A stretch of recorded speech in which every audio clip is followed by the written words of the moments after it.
শেখ হাসিনার মানিব্যাগ, দুইজন মানিব্যাগের একজন হচ্ছে সালমানের রহমান। তিনি ধারণ করে রেখেছিলেন দাড়ি, সেই দাড়ি কেটে পালাতে যাচ্ছিলেন। তাদেরকে আটক করার যে বার্তা, ছোটখাটো বার্তা নয় কিন্তু বড়। সালমানের রহমানের এবং আনিসুল হকের এই যে আটক আওয়ামী লীগের রাজনীতির জন্য কি বার্তা দিচ্ছে সেটি আজকের আলোচনা করি। বার্তা একটাই পরিষ্কার, কি সেটা হলো যে আওয়ামী লীগের উঠে দাঁড়ানোর মতো আর কোনো শক্তি সামর্থ্য নেই। এই কারণে আমি বললাম যে আওয়ামী লীগ একটা মাফিয়াতন্ত্র, সেই মাফিয়াতন্ত্র চলার জন্য দরকার অর্থ এবং আইন আর পেশি শক্তির যেই বিষয়গুলো আছে ছিল মোটামুটি যুবলীগ, ছাত্রলীগ আর আইন শৃঙ্খলা বাহিনী, মূলত পুলিশ লীগ। তো এই পেশি শক্তি তো এর আগেই পতন হয়েছে, ছাত্র জনতা এদের মাজা ভেঙে দিয়েছে। এর বাইরে ছিল কি? বাইরে ছিল হচ্ছে অর্থ। সেই অর্থ নিয়ন্ত্রণকারী কয়েকজনের মধ্যে শীর্ষ আছে সালমানের রহমান। আমি জানি এখনো এস আলম, বসুন্ধরা গ্রুপের শাহ আলম বাইরে, কিন্তু খুব বেশি উত্তেজিত কিংবা খুব বেশি উৎফুল্ল হওয়ার কারণ নেই, আপনাদের একই পরিণতি অপেক্ষা করছে। এমনকি কয়েকদিন আগেও ডক্টর ইউনূসের বিরুদ্ধে যখন একজন অ্যাটর্নি জেনারেলের সরকারি অ্যাটর্নি তিনি বললেন যে না, তাকে হয়রানি করা হচ্ছে, একদিনের ব্যবধানে তাকে পদত্যাগ করে তাকে চাকরিচ্যুত করার যে কাজকর্মগুলো কে করেছিলেন? আনিসুল হক করেছিলেন। দরবেশ বাবা বলে খ্যাত সালমানের রহমান এবং সাবেক আইনমন্ত্রী, যার হাতে হাজারো খুনের দাগ লেগে আছে, রক্তের দাগ লেগে আছে, বিচার বিভাগকে ব্যবহার করে বিচারিক হত্যাকাণ্ড এবং সব স্বাভাবিক হত্যাকাণ্ডকে সরকারের পক্ষে বৈধতা দিতে যিনি আইনকে খুব জঘন্য ভাবে ব্যবহার করেছেন, সেই আনিসুল হকের শেষ যে পরিণতি, এই পরিণতি দেখার জন্য নিশ্চয়ই তাদের পরিবার, শুভানুধ্যায়ী আত্মীয় স্বজন কেউই অপেক্ষা করছিলেন না। অপেক্ষা হয়তো করছিলেন যে তারা আইনে সোপর্দ হবেন এবং তারা আদালতে আত্মসমর্পণ করবেন এবং একটা বিচার কাজ হবে নিয়ম মাফিক, এটি হয়তো তারা সর্বোচ্চ আশা করেছিলেন। কেউ আশা করেছিলেন যে তারা হয়তো এরই মধ্যে বিদেশে পালিয়ে গিয়েছে, বিশেষত সালমান এফ রহমান, তাদের বাসা থেকে গ্রেপ্তার করা হবে। কিন্তু যেইভাবে, যেই প্রক্রিয়ায় তারা গ্রেপ্তার হয়েছেন, এটি মোটা দাগে তাদের জন্য ব্যাপক অবমাননাকর এবং সর্বোপরি ব্যবসায়ীদের জন্য অবমাননাকর ও রাজনৈতিক ব্যক্তিদের জন্য অবমাননাকর। দরবেশ, কারণ তার এই যে ঘন সাদা দাড়ি, সেই দাড়ি কেটে তিনি স্বাভাবিক চেহারা করেননি, তার চুলও কলপ করে তিনি কালো বানিয়ে ফেলেছেন। আর অন্যদিকে আইনমন্ত্রী আনিসুল হক, তিনিও শাহ আমানত লুঙ্গি সম্ভবত একটা পরে, বোঝাই যায় এই অর্থের তাহলে লাভ কি, এই অর্থের মূল্য কি। সালমানের রহমান বাংলাদেশের শীর্ষ ধনী ব্যক্তি, এই বিষয়ে কারোর কোনো সন্দেহ নেই। কয়েকজন ধনী ব্যক্তি আশেপাশে আছেন, যেমন এস আলম, বসুন্ধরা গ্রুপের শাহ আকবর সোবাহান এবং আরো কয়েকজন আছেন, কিন্তু এদের ধনীদের শিরোমণি হচ্ছে সালমানের রহমান। কেন?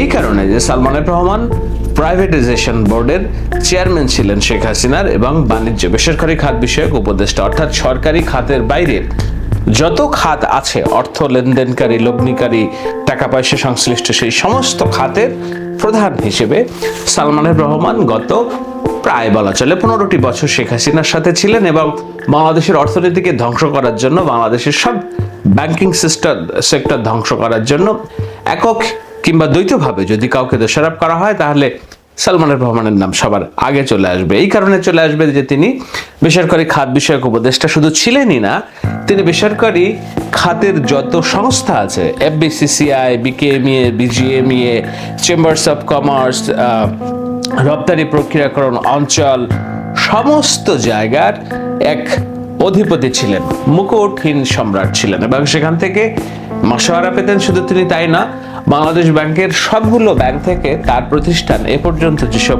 ঋণ নিয়েছে, সেই হিসেবে খেলাপি ঋণের হিসেবে তিনি বাংলাদেশের শীর্ষ ব্যক্তি। এটি আপনাদের নিশ্চয়ই অজানা কথা নয়। তো সেই খেলাপি ঋণ নিয়ে সালমান এফ রহমান এবং তার পুত্র শাহান এফ রহমান এবং পুরা এই যে এফ রহমান পরিবার, বাংলাদেশের প্রায় মালিকানা তাদের। সেই মালিকানার অংশীদার হিসেবেই শুধু তিনি যে পরিচিত তা না, আমি বলেছি যে শীর্ষ ব্যবসায়ীদের মুকুট, শুধু মালিকানার জন্য না, মালিকানার জন্য যে তিনি শেখ হাসিনার অন্তত ডান হাত কিংবা বাম হাতের কোনো একটা হাত।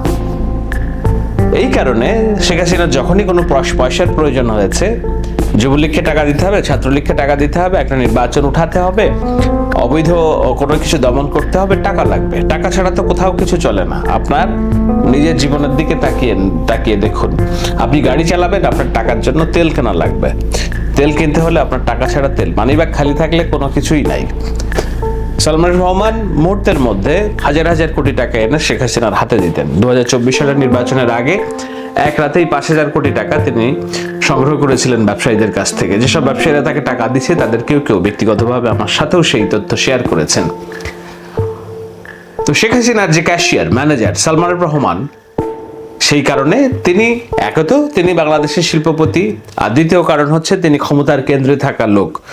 জোর করে তিনি সংসদ সদস্য হয়েছেন 2বার, এই কথা না বললাম, কিন্তু এই যে বেসরকারি খাত বিষয়ক যে উপদেষ্টা এবং যুক্তরাষ্ট্র সহ অন্যান্য পশ্চিমা দেশের সাথে শেখ হাসিনা সরকারের যোগসাজশ করে, আপনাদের নিশ্চয়ই মনে আছে ডোনাল্ড লু এবং এই যে পিটার হাস নির্বাচনের আগ দিয়ে যে সরকারের সাথে সমঝোতার যে চেষ্টা করতেন, সেখানে ডোনাল্ড লু, পিটার হাস তারা কার বাসায় যে রাত্রি খেয়েছিলেন? সালমান রহমানের বাসায়। এই ধরনের যোগাযোগ সম্পন্ন একজন ব্যক্তি, তার যখন পরিণতি হয় এই রকম শাহমানাত লুঙ্গি পরে নৌকায় একেবারে হতবিহ্বল বসে আছেন, এবং তার শুধু তাই না, এটা মুনাফেকের চরিত্র তিনি ধারণ করে রেখেছিলেন, সেই দাড়ি কেটে পালাতে যাচ্ছিলেন, তাদেরকে আটক করার যে বার্তা, ছোটখাটো বার্তা নয় কিন্তু বড়। আনিসুল হক বাংলাদেশের টেকনোক্র্যাট কোথায় মন্ত্রী। শেখ হাসিনার আওয়ামী লীগ রাজনৈতিক দলে এত জঘন্য কাজ করার জন্য আইনি মেধা সম্পন্ন কেউ ছিলেন না। সেই কারণে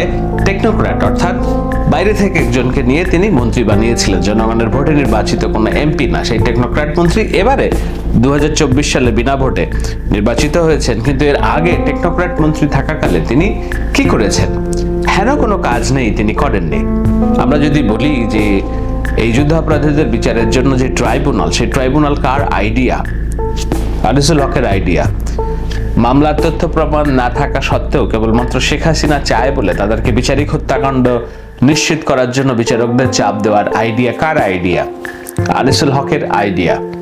এগুলো আমরা মোটা দাগে দেখছি। সামনের যে আইনি কর্মকাণ্ড, এর বাইরে তিনি এবং তার বান্ধবীকে দিয়ে বাংলাদেশের আইন বিচার বিভাগকে ব্যবহার করে সাধারণ মানুষের বিচার পাওয়ার যে ন্যূনতম অধিকার, তার সবগুলো রাস্তা বন্ধ করা এবং বিচার বিভাগকে মোটা দাগে আওয়ামী লীগের দলীয় একটা বিভাগে রূপান্তরিত করা। এই শপথবদ্ধ রাজনীতিবিদ এনায়েতুর রহিম থেকে শুরু করে যারা আছেন, জঘন্য ব্যক্তিদেরকে প্রধান বিচারপতি হিসেবে নিয়োগ দেওয়া। সাতক্ষীরা ল কলেজের একজন ছাত্রকে তিনি প্রধান বিচারপতি হিসেবে নিয়োগ দিয়েছেন, তার সর্বোচ্চ ডিগ্রি ছিল ধানমন্ডি ল কলেজের। আপনি চিন্তা করতে পারছেন, বাংলাদেশের মতো আমরা বলি যে বিচার করবে আল্লাহ, আল্লাহর পরে বিচার কোথায়? আদালত। তো আদালতেই যদি আপনি এমন ব্যক্তিদেরকে নিয়োগ দিয়ে একটা রাষ্ট্রযন্ত্রকে মেরে ফেলার জন্য যদি কারোর ব্রেন চাইল্ড থেকে থাকে শেখ হাসিনার পরামর্শদাতা এবং আনিসুল হক, তো এই দুইজন ব্যক্তির যে পদত্যাগ, দুঃখিত, তাদের যে এই ধরা পড়া রাজনীতিতে কি বার্তা দেখছে, আসুন আমি এখন আলোচনা করি। বাট আমি যখন আলাপ করছি তখন বাংলাদেশ ব্যাংকের গভর্নর নিযুক্ত হয়েছেন আহসান আইস মনসুর। তাকে আমরা চিনি জানি ভালোভাবেই। আহসান আইস মনসুর একক ব্যক্তি যিনি সরকারের বিরুদ্ধে কেউ কোনো কথা বলতে পারছে না, তখনও তিনি বলছেন যে বেআইনিভাবে এস আলমকে অন্তত 80,000 কোটি টাকা ঋণ দেওয়া হয়েছে করোনার মাধ্যমে। 3 দিন আগেও তিনি বলেছেন যে এস আলমকে 50,000 কোটি টাকা ঋণ দেওয়া হয়েছে বেআইনিভাবে। সেই আহসান আইস মনসুর বাংলাদেশ ব্যাংকের গভর্নর হয়েছে। সুতরাং বোঝাই যাচ্ছে পরিস্থিতি কোন দিকে যাচ্ছে। কিছু ভালো কাজ হচ্ছে, আশাবাদী হওয়ার যথেষ্ট কারণ আছে। আপনাদের কি মনে হয় যে এই আনিসুল হক এবং আমাদের দরবেশ বাবা সালমান রহমান যে প্রক্রিয়ায় গ্রেপ্তার হয়েছে, এটি আসলে এই প্রক্রিয়া, নাকি আপনাদের কারো কারো মনে হচ্ছে যে তারা আগেই গ্রেপ্তার হয়েছিল, তাদেরকে এখন গ্রেপ্তার দেখানো হচ্ছে? যারা ভাবছেন যে না এইভাবে পালাতে যেই গ্রেপ্তার হয়েছেন, তাদের জন্য আমার এই আলোচনা না। কিন্তু যারা ভাবছেন সম্ভবত তারা আগে গ্রেপ্তার হয়েছিল, এখন তাদেরকে জনসমক্ষ থেকে গ্রেপ্তার দেখানো হচ্ছে বাংলাদেশ আইন শৃঙ্খলা বাহিনীর কারসাজিতে। তার একটা কারণ যে সেনাপ্রধান একদিন আগে বক্তব্যে বলেছেন যে সরকারের সাথে সংশ্লিষ্ট যারা, তারা আমাদের হেফাজতে আছে, তাদের জীবনের নিরাপত্তার জন্য আমরা তাকে বাইরে যেতে দিচ্ছি না। এখন কতজন যে আছে আমরা জানি না, কিন্তু এরকম করে 2-1 করে বের করা যে হবে 2-1 দিনের মধ্যে, এটি নিশ্চিত। আনিসুল হক এবং দরবেশ বাবা যদি ওই প্রক্রিয়ায় তাদেরকে গ্রেপ্তার দেখানো হয়ে থাকে, তাহলে এটার একটা মাজেজা আছে। মাজেজাটা কি জানেন? সেটা হলো যে আর্মি এবং আইন শৃঙ্খলা বাহিনীর ভেতরেও একটা দ্বিধাদ্বন্দ্ব ছিল যে ঠিক আছে, সরকার তো পড়ে গিয়েছে, ছাত্র জনতার সরকার প্রতিষ্ঠিত হয়েছে, ডক্টর ইউনূস দায়িত্ব নিয়েছে, কিন্তু আওয়ামী লীগ সম্ভবত এখনো হেরে যায় না। এই যে শেখ হাসিনা বলছেন, দূর থেকে কথা বলছেন, সজীব অজয় জয় বলছে আমার মা এখনো 300 আসনের 300 এমপি কোথায়? একজনকেও তো দেখা যায় না। এতগুলো মন্ত্রী কোথায়? কেউ তো পালাতে পারেনি, আমার দৃঢ় বিশ্বাস কেউ পালাতে পারেনি, হাতে গোনা 1-2 জন ছাড়া। তো তাদের নিশ্চয়ই তাদের কোথায় আছে, এটা একটা বড় প্রশ্ন।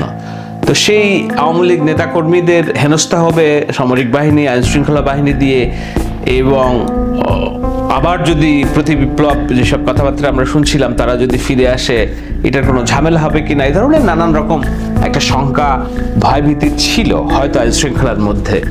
যখন তারা দেখছে যে না, ডক্টর ইউনূসের সরকার তার সমস্ত ক্ষমতাকে কনসলিডেট করেছে, কোথাও আর প্রতি বিপ্লবের কোনো সম্ভাবনা নেই, বরঞ্চ এখন দেশ গঠনের সময়, তখন তারা একে একে এইসব রাঘব বোয়ালদের মাছদেরকে তারা বাইরে ছেড়ে দিচ্ছে যে তোমরা পালায়ে যাও, আর পালায়ে যাওয়ার পথে তাদেরকে গ্রেপ্তার করছে। সেটা যদি হয়ে থাকে, এই বার্তাটাও আপনাদের নিতে হবে যে আওয়ামী লীগ এবং তার রাজনীতি বাংলাদেশে ফিরে আসার কোনো রকম সম্ভাবনা নেই। যত ওই হুমকি ধামকি বিপ্লব প্রতি বিপ্লবের কথা বলেন, এটি নিশ্চিত হয়ে গেছে বাংলাদেশের আইন শৃঙ্খলা বাহিনী, এটি নিশ্চিত হয়ে গেছে বাংলাদেশের সেনাবাহিনী, এটি নিশ্চিত হয়ে গেছে যারা এই যে মানবেতর ভাবে ধরা পড়ছেন তারা। এখন তারা প্রাণ ভয়ে পালানোর চেষ্টা করছেন, কেননা তাদের প্রাণ রক্ষা করার জন্য তারা এর আগে যার জন্য জান দিয়ে ফেলেছিলেন সেই নেত্রী, তাদেরকে সবাইকে রেখে বিপদে রেখেই দেশ ছেড়ে পালিয়েছেন।